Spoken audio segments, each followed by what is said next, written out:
let's get right into it. If you're anywhere near B2B sales or marketing, you absolutely know the drill, right?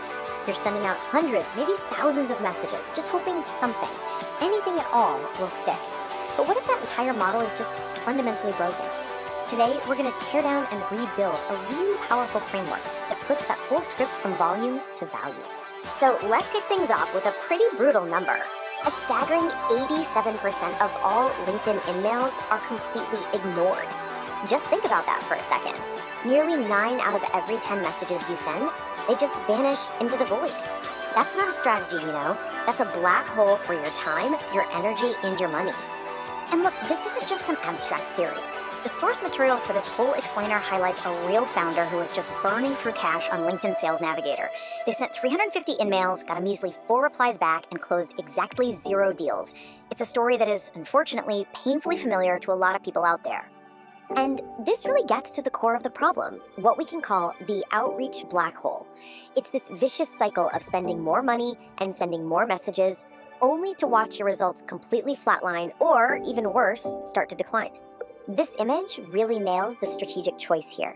On one side, you've got the classic spray and pray method. It's all about massive volume, but you see that arrow is pointing down because the returns just get worse and worse. And then on the other side, you see a totally different path, a focused, intentional effort, where the results are actually moving up and toward the target. So the big question is, how do you break out of that cycle? Well, for the founder in our story, it all came down to a single, devastatingly simple question that forced them to completely pivot their entire strategy. And here it is. If your outreach disappeared tomorrow, would anyone on your target list notice? For them, the answer was just a deafening silence. They realized they were making noise, but they weren't making any real impact. They were just another part of that 87% statistic. So what they did next was pretty radical. They didn't just tweak the campaign, they killed it. The whole thing, gone. And in its place, they had a small, super simple,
driving it. The core mechanic here is something called reciprocal engagement. See, by commenting meaningfully on someone's stuff for 2 weeks, you're not a stranger anymore when you finally slide into their DMs. You're that person who actually read my post and had something smart to say. You've built familiarity and provided value before you ever ask for anything. And this strategy isn't just a fluke, it is absolutely backed by data. Check out this research from HubSpot. They found that personalized outreach, the kind that actually references a prospect's own content, it's over 3 times the reply rate of those generic copy-paste templates. That's the principle right there in action. And if you want to add another layer, Gartner research shows that a massive 75% of B2B buyers would rather have a rep-free experience until they are actually ready to engage. This framework totally respects that. You're not forcing a sale. You're building a relationship on their terms and on their timeline. This quote, man, it just gets to the absolute heart of it. It's a huge mindset shift. The problem isn't the act of selling.